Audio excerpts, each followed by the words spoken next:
और आपको हम दिखा रहे हैं, ये देखिए सीधे इंफॉर्मेशन वॉल का हम रुख कर रहे हैं खाड़ी देशों में भारतीय। अगर ये भी हम यहां पर समझे, सऊदी अरब की अगर हम बात करें, यूएई का जिक्र सबसे पहले करते हैं, करीब 5 लाख भारतीय हैं जो कि इस वक्त यूएई में है। और इसके अलावा सऊदी अरब जिसका जिक्र किया था, वहां पर करीब 26 लाख जो भारतीय आने की अच्छी खासी संख्या यहां पर भारतीयों की है। कुवैत की बात करें, करीब यहां पर 11 लाख, वहां की पॉपुलेशन का 21% यानी कि 21% बताया जाता है जो टोटल पॉपुलेशन है कुवैत की।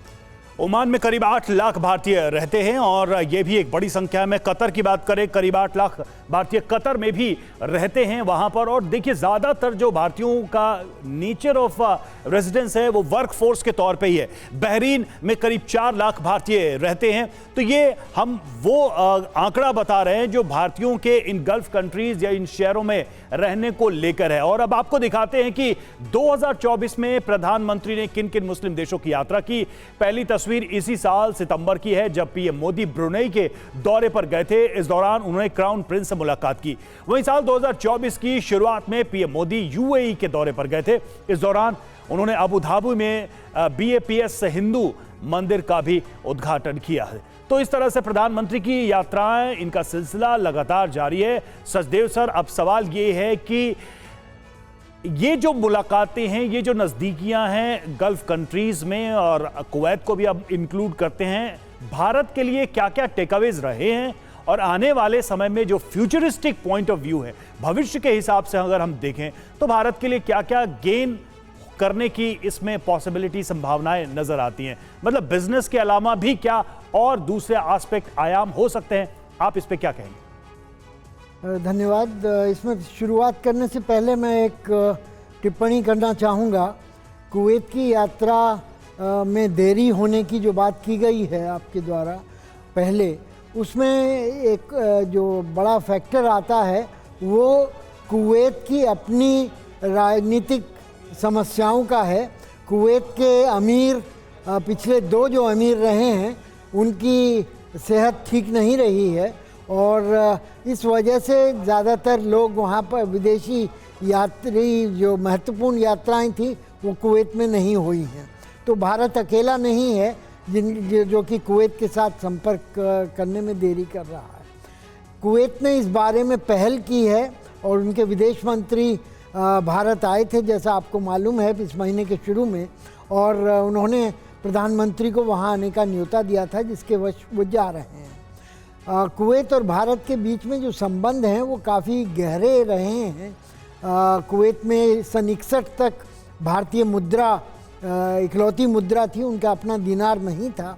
आज़ादी के बाद उन्होंने दिनार लाया और उसी तरह से कई चीज़ों में कुवैत जो है भारत पर बड़ा निर्भरता रखता था। अब वो परिवर्तन हो रहा है धीरे धीरे और मेरे ख्याल से उस पुरानी धरोहर को दोबारा से समेटने का वक्त आ गया है। दूसरी तरफ ये कहना चाहूँगा कि कुवैत एक इन्वेस्टमेंट का बड़ा सोर्स है। उनका जो सॉवरेन वेल्थ फंड, जैसा पहले कहा गया, KIA दुनिया का सबसे पुराना सॉवरेन वेल्थ फंड है और इसकी टोटल जो कैपेक्स है वो तकरीबन $1 ट्रिलियन मानी जाती है। इसमें सुधार लाने की संभावनाएं की गई हैं और कैपेक्स जो भारत में इन्वेस्ट हुआ है इनकी तरफ से, वो सीधे इन्वेस्ट नहीं किया गया है, वो बिचौलियों के माध्यम से इन्वेस्ट किया गया है। तो पहला प्रयास तो ये होना चाहिए कि KIA जो है वो भारत में अपना ऑफिस खोले और अपनी बिना पर वहाँ पर पैसा लगाए। दूसरा ये हो सकता है कि जो नए तेल के क्षेत्र में संभावनाएं हैं कि भारत में रिफाइनरी स्थापित की जाए, पेट्रोकेमिकल प्लांट स्थापित किए जाएं और कुवैत के ऊपर वो आश्रित हों कच्चे माल के लिए, वैसा फार्मूला बनाया जा सकता है। तीसरा जो हो सकता है, जैसा औरों ने भी कहा है, कुवैत एक उत्तरी खाड़ी में स्थित एक देश है जहाँ पर कि 3 बड़े रीजनल देशों के प्रभुत्व है। इराक, ईरान और सऊदी अरेबिया, तीनों वहाँ पर कन्वर्ज करते हैं जी। तो कुवैत में उनकी जो इस वजह से एक छोटा देश होने की वजह से और 3 बड़े बड़े देशों के साथ उसके बॉर्डर मिलते हैं, उनको देखते हुए कुवैती असुरक्षित महसूस करते हैं और उनको उनकी सुरक्षा की अगर भारत उस तरफ प्रयास करता है तो उसके बहुगामी परिणाम होंगे। बिल्कुल, तो इस लिहाज से भी जो यात्रा है वो बहुत ज़्यादा अहम मानी जा रही है। और चलिए अब आपको दिखाते हैं कि किस तरह से जो 2024 में प्रधानमंत्री ने मुस्लिम देशों की यात्रा की, वो हमने आपके सामने पूरी जानकारी रखी। संजय मैस्टन सर, अब आपसे सवाल यह है कि देखिए, अगर हम बात करें, आपके पास में आऊंगा, लेकिन इससे पहले कुछ और जानकारी दे दें कि किन किन मुस्लिम देशों में कब कब प्रधानमंत्री मोदी का क्या सम्मान और कैसे सम्मान किया गया, आपको बताएं। सबसे पहले अगर मिस्र की बात करें, 25 जून 2023 की बात करते हैं, ऑर्डर ऑफ द नाइल से नवाजा गया था प्रधानमंत्री नरेंद्र मोदी को जब वो दौरे पर गए थे। बहरीन की बात करें, अगस्त 2019 का दौरा, King Hamad Order of the Renaissance से उन्हें नवाजा गया था। और साथ साथ इसके अलावा यूएई की बात करें तो अगस्त 2019 में ऑर्डर ऑफ जायद से प्रधानमंत्री को खिताब दिया गया था, नवाजा गया था। मालदीव की बात करें, जून 2019 में निशान इज़ुद्दीन यह खिताब दिया गया था प्रधानमंत्री को। यानी आप देखिए, जब जब मुस्लिम देशों का जो दौरा हुआ उस दौरान कैसे प्रधानमंत्री को वहां के सर्वोच्च सम्मान से नवाजा गया।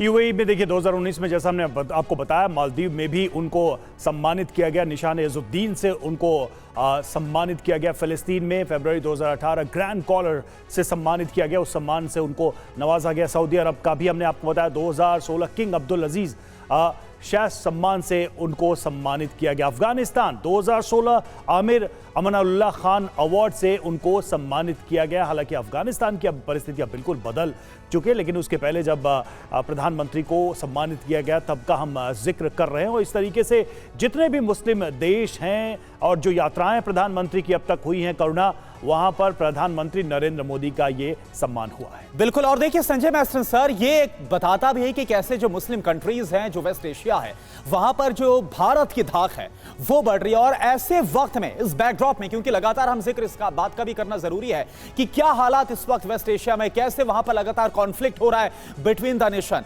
इस बैकड्रॉप में अगर बात करें भारत का बढ़ता सम्मान, भारत का बढ़ता वर्चस्व वेस्ट एशिया में, मिडिल ईस्ट में, कैसे आप इसको देखते हैं? देखिए, बहुत अच्छा सवाल है। भारत की जो अभी इज्जत है पूरे वेस्ट एशिया में और पूरे विश्व में, वो साफ जाहिर है और उसके कई कारण हैं। सबसे पहले तो होती है देश में पॉलिटिकल लीडरशिप।